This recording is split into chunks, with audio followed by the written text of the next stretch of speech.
Hello, good afternoon. This is L24 Breaking News, live from Algiers, and coming up next in our program.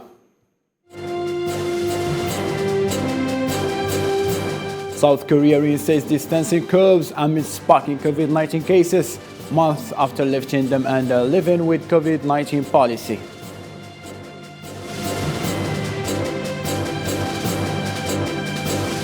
Several European nations started vaccinating children aged 5 to 11 against COVID-19 in an effort to contain a raging pandemic and keep schools open, while others are still deciding the approach.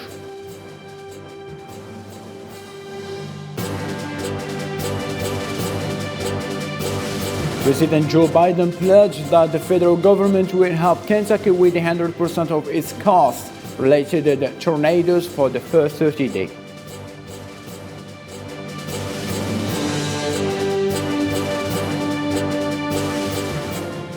And in sports, Algeria beat Qatar in a chaotic Arab Cup semi-final with a winner in the 70th minutes of stoppage time.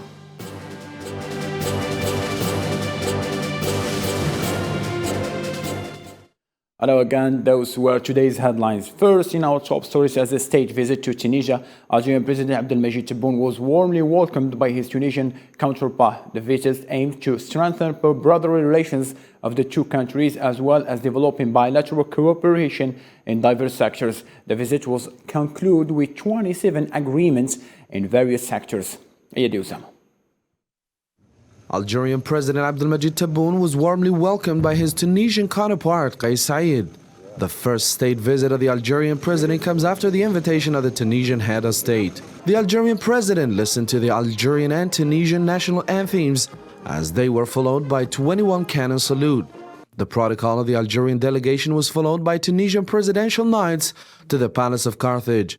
This brotherly visit aims to strengthen bilateral relations as a part of new strategic direction of both countries. I thank you warm welcome. A brother in his brother's country in the arms of his brother. I thank you, my person, and in the name of the Algerian delegation accompanying me, as you made us feel that we are in our second homeland. It is a historic visit. Historic because the number of agreements is large, but they will find their way to be materialized. This visit comes as part of the continued bilateral efforts to strengthen relations of deep brotherhood between our two peoples. The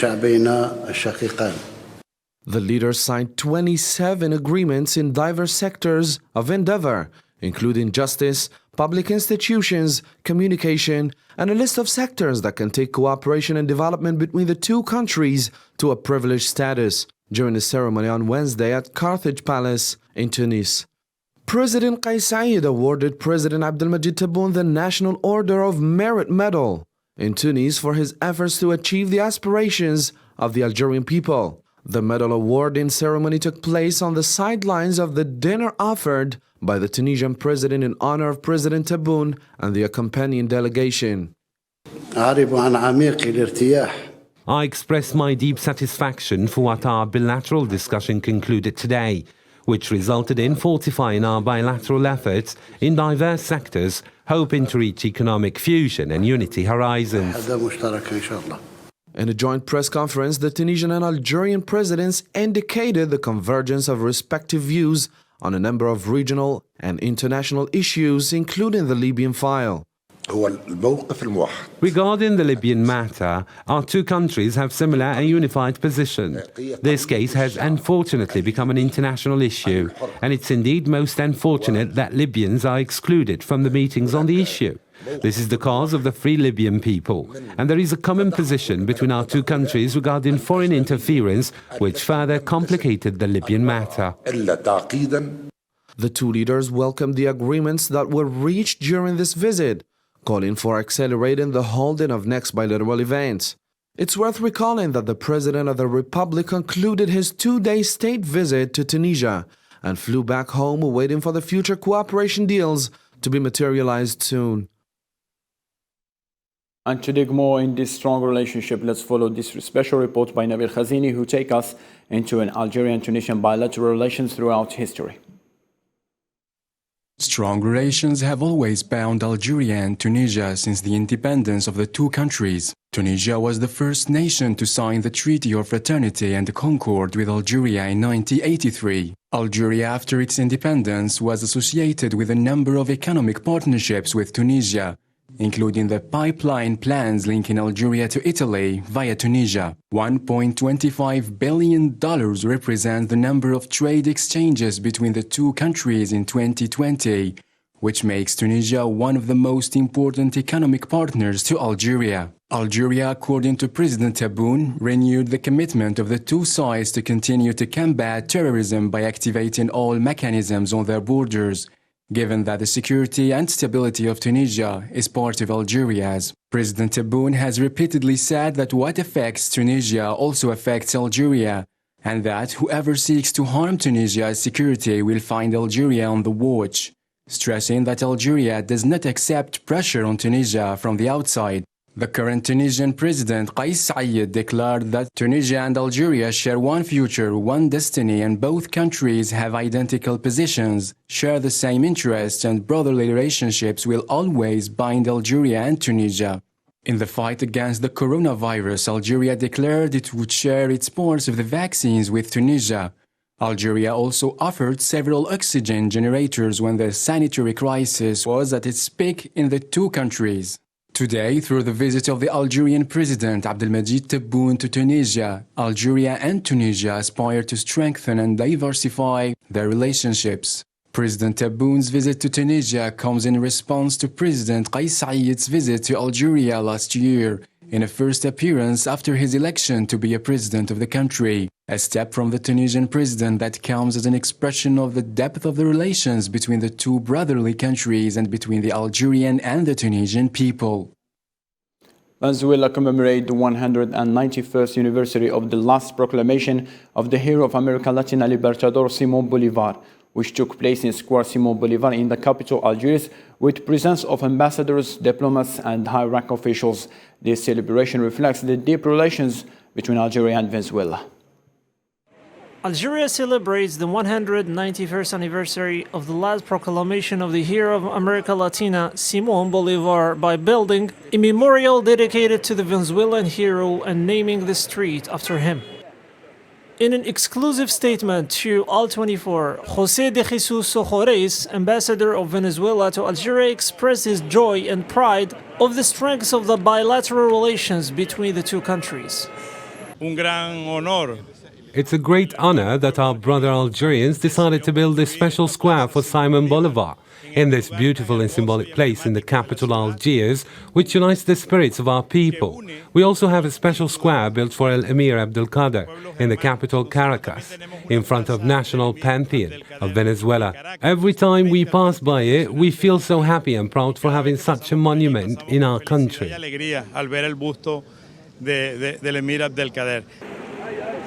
The ambassador highlighted the achievement of Libertador Simón Bolívar, who is considered one of the most powerful figures in the world political history, as he led the independence movement for 6 countries in South America. Libertador Simón Bolívar liberated what we consider now 6 nations, starting from Panama, Colombia, Ecuador, Venezuela, Peru, and Bolivia. For us, Libertador Simón Bolívar embodies the spirit and the fight that push for freedom of all people. And not only the people of America Latina and Caribbean, but for the people of the world, the people of Africa. Our liberator has been an example and an inspiration for all the Africans who are defending the right of the people.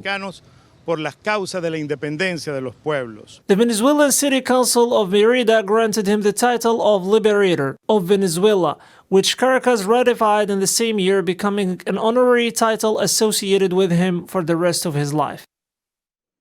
Tornadoes and winds gusting up to 107 miles per hour ripped off roofs, knocked down trees and power lines, and led to hazardous travel conditions in central U.S. According to the Storm Prediction Center, there also were 19 reports of tornadoes in Iowa and Nebraska. About 300 severe winds reports had come in from across the Central Plains and into Midwest. Wednesday's storm's outbreak is unusual for this time of year and comes on heels of one of the deadliest weather events in U.S. history.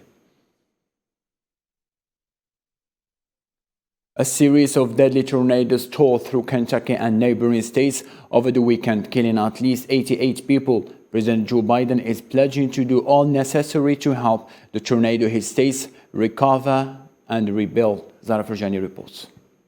Powerful tornadoes tore through 5 U.S. states on Friday, leveling houses and factories and bringing down power lines. In Kentucky, the worst-hit state, one tornado alone followed the longest and most destructive path. President Joe Biden on Wednesday pledged to do whatever it takes, as long as it takes, to help Kentucky and other states after the series of deadly tornadoes that he said left a trail of unimaginable devastation.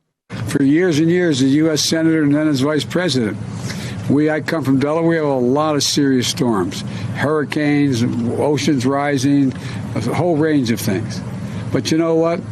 It always took a long time. There's no reason why it should take any time. We have the wherewithal to get it done. And we're going to get every single thing you need. And I'm going to make sure the federal government does what's needed. At the state's request, 4 FEMA search and rescue teams are working here in Kentucky right now. For those without power, FEMA's already provided 61 generators. The Army Corps of Engineers has a temporary power install teams ready to assist if needed.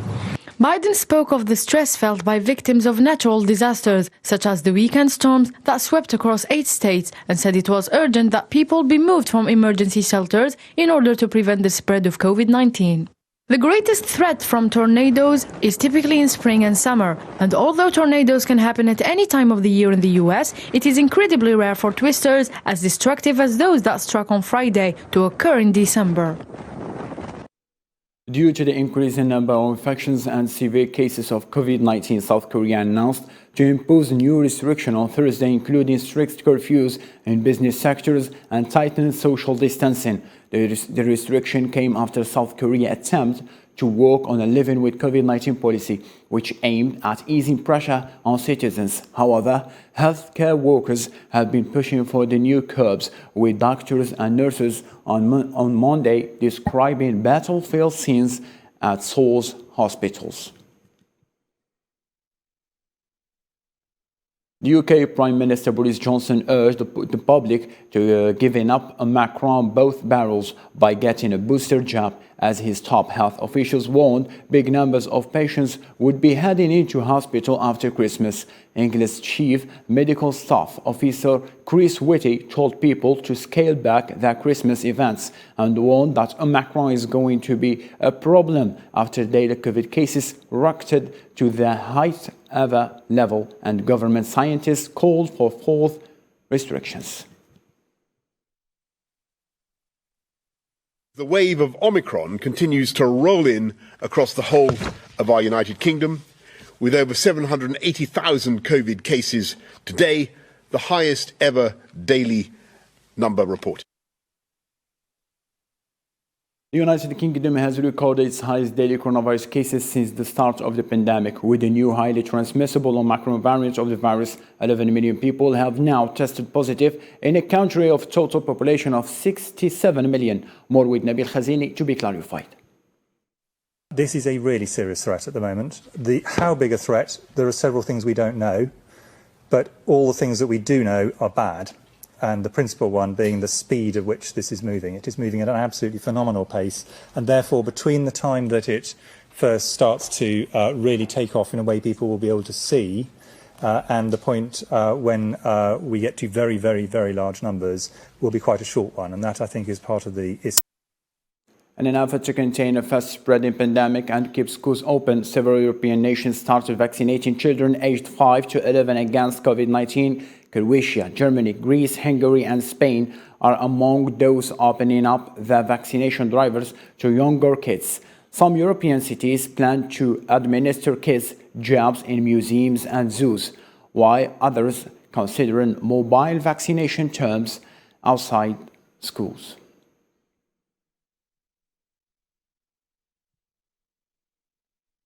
As a special guest, Indian President Ram Nath Kovind will attend Bangladesh's 50th Victory of Day celebration in Dhaka on Thursday, which is marked to be the first foreign visit of President Kovind since the COVID-19 outbreak. Islam Seed. On his three-day visit to Bangladesh from December the 15th to the 17th, the Indian President Ram Nath Kovind will contribute in the 50th Victory Day celebrations in Dhaka on Thursday. The president was invited to the event as a guest of honor by Bangladesh President Abdul Hamid, which is considered to be the first foreign visit of President Kovind since the COVID-19 outbreak, and is the only foreign head of state requested to join the celebrations. According to officials, Bangladesh is holding the event as part of its festivity of its independence from Pakistan in 1971. The visit also will include the reconstruction of Sri Ramnath Kali Mandir, which was completely demolished by Pakistani forces during Operation Searchlight that year. President Kovind also visited Bangabandhu Memorial Museum and paid his respects to Bangabandhu Sheikh Mujibur Rahman on Wednesday. He also paid tributes at the National Martyrs Memorial of those who sacrificed their lives in the Liberation War of Bangladesh. It's worth mentioning that the two delegations held talks in which President Kovind emphasized on Bangladesh's special place in India's neighborhood first policy. Earlier, Prime Minister Sheikh Hasina called on President Kovind, and the two leaders discussed several issues of mutual interests and bilateral cooperation.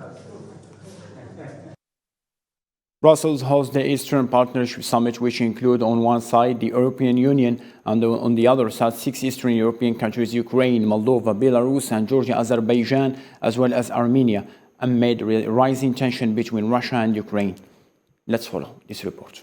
European Union leaders seek to save Eastern Partnership with Ukraine, Georgia, Moldova, Armenia, Azerbaijan, 5 former Soviet republics. This partnership is part of the European Neighborhood Policy, which seeks to strengthen relations with the 5 former Soviet republics and tackle important issues such as the rise of Omicron infections and the Ukraine-Russia crisis.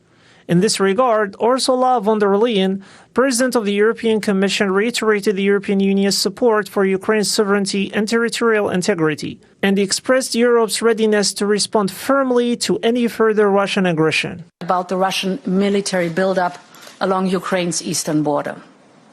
We are calling on Russia to de-escalate and refrain from any further aggressive acts. We assured Ukraine of our steadfast support and commitment to its sovereignty and to its territorial integrity. And there should indeed be no doubt the European Union will respond firmly to any further aggression against Ukraine. Volodymyr Zelensky, President of Ukraine, on the other hand, emphasized that it is important to have sanctions applied before rather than after conflict happens. What we've emphasized is that it's important to have sanctions applied before rather than after a conflict happens, because if they were applied after the conflict, that would basically make them meaningless. We have a war that's been going on now for 8 years, and we understand that only if the sanctions are applied prior to the armed conflict. They would become a prevention mechanism for any possible escalation. The leaders of France, Germany and Ukraine sought to revive talks with Russia while keeping pressure on it, to prevent what the West says could be preparation for a new offensive on Ukraine soil.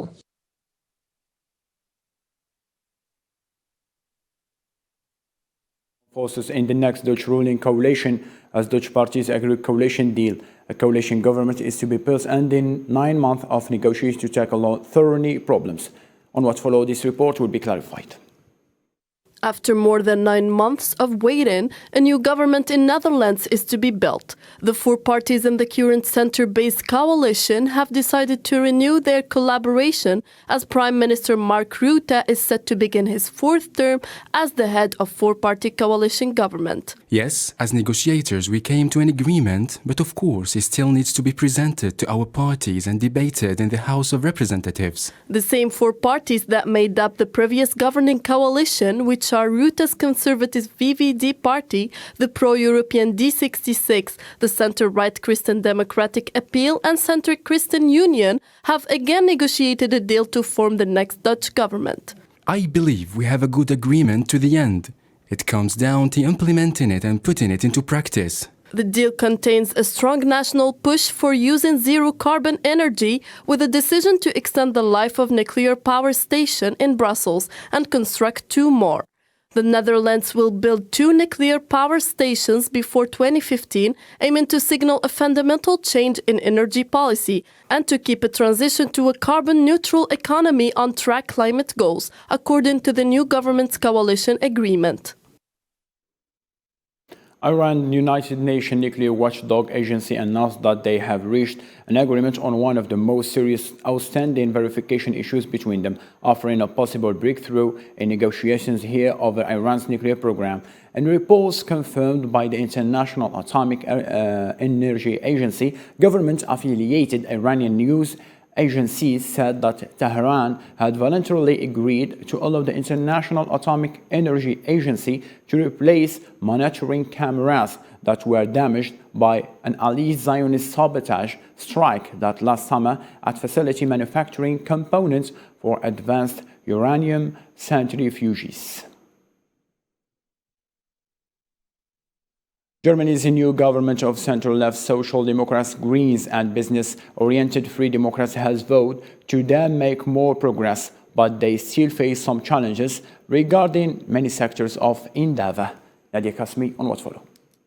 The new German government under the leadership of Olaf Scholz is actually facing a series of challenges. Climate change is the main focus, and the new government wants all future laws to be double-checked regarding their effect on climate change. Citizenship laws also took set to change. The coalition parties are planning a series of reforms to make getting German citizenship easier. The new coalition wants to bring a citizens' income program into effect. In 2022, it will be raised to €449 a month for a single person, an increase of €3. Germany's population is aging. The Income Coalition has agreed to keep the retirement age at 67. Pensions should not drop beneath 48% of current average income levels. The German armed services will, in future, be able to arm their drones subject to binding and transparent terms and the consideration of ethical and security aspects. The Greens' goal now is to have at least 15 million electric cars on German roads by 2030, with the corresponding expansion of the charging station infrastructure. The three parties aim to support schools in socially disadvantaged areas, in particular. The modernization of the school system by means of new digital technology is at the forefront of these ambitions. And finally, the coalition agreement wants young people to get involved in politics by reducing the voting age from 18 to 16. This, however, would require a change in Germany's constitution and would therefore need backing from some of the opposition parties. 4 children have died and 5 others are injured after falling from bouncy castle that was blown into the air in Australia. The accident, caused by a wind gust, happened on Thursday at primary school Fun Day in Devonport, Tasmania. Police said that children had fallen from a height of about 10 meters. 2 boys and 2 girls died. Australian Prime Minister Scott Morrison described the accident as unthinkably heartbreaking. Young children on a fun day out together with their families, and it turns to such horrific tragedy. At this time of year, it just breaks your heart.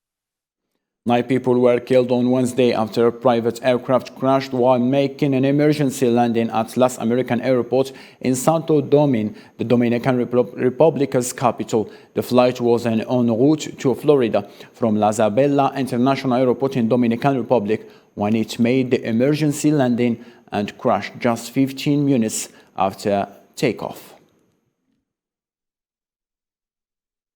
At least 71 people have been killed and dozens injured after a tanker transporting gasoline exploded in Cap Hayatin, Haiti's second-largest city. Situation remains critical. Deputy Mayor Patrick Almonor said that the fuel tanker exploded after it had stopped due to mechanical issues and began leaking gas.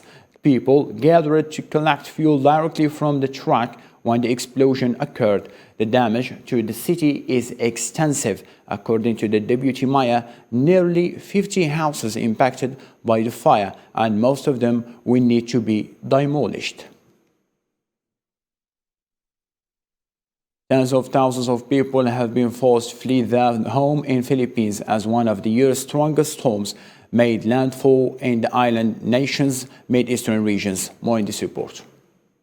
Typhoon Raid made landfall in Siargao Island around 5:30 Greenwich Mean Time on Thursday, according to the Philippine Meteorological Service, PAGASA. It warned of very destructive typhoon-force winds in parts of the country and said it expected to see storm surges in coastal areas, as well as flooding and landslides in mountainous areas along the typhoon's path. PAGASA said wind speed has accelerated to 195 kilometers near the center with gusts of up to 240 kilometers per hour. It is the 50th typhoon to hit the country this year. Official figures show some 100,000 people have now fled their homes. The International Federation of Red Cross and Red Crescent Societies called the typhoon, which is locally known as Typhoon Odette, one of the world's strongest storms of 2021, and said it is threatening millions of people with destructive winds and flash floods. The U.S. military commanders have developed a software tool to forecast how the Chinese government will react to U.S. actions in the region, such as military sales, U.S.-backed military activity, and even congressional visits to the hotspots such as Taiwan. The tool examines previous actions that have impacted relations between the two countries and uses that information to calculate strategic friction and predict which actions in the near future may also result in a negative response.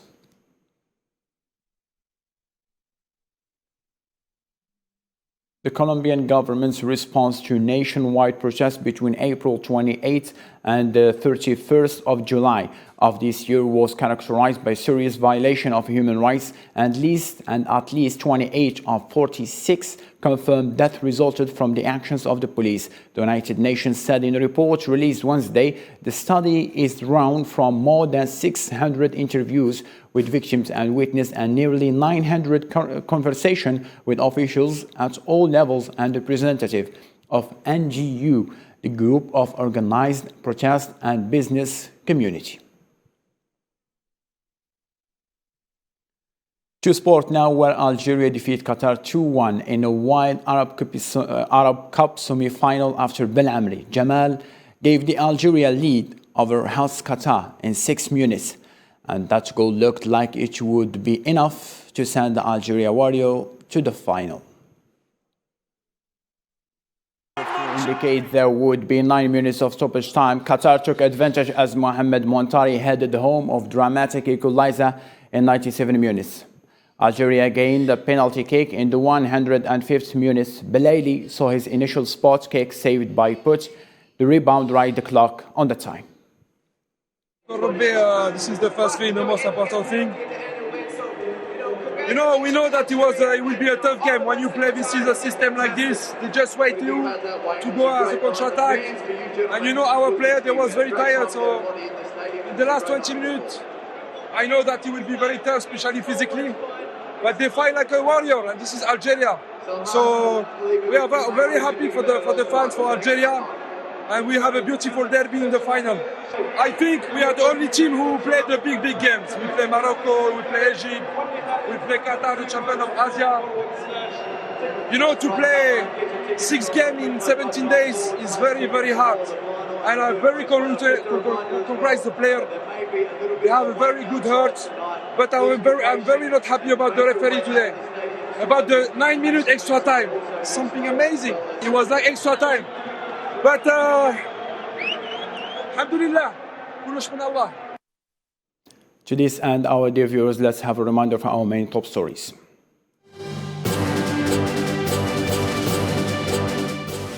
President Biden pledged that the federal government will help Kentucky with 100% of its costs related to the tornadoes for the first 30 days.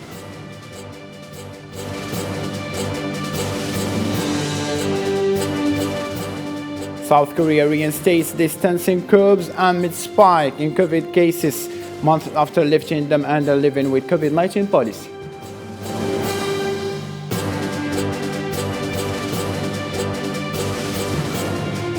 Several European nations started vaccinating children aged 5 to 11 against COVID-19 in an effort to contain raging pandemic and keep schools open while others are still deciding their approach.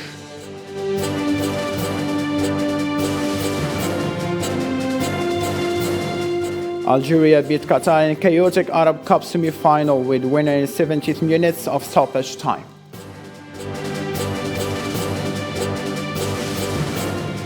That's all what we have for now. See you. Bye-bye.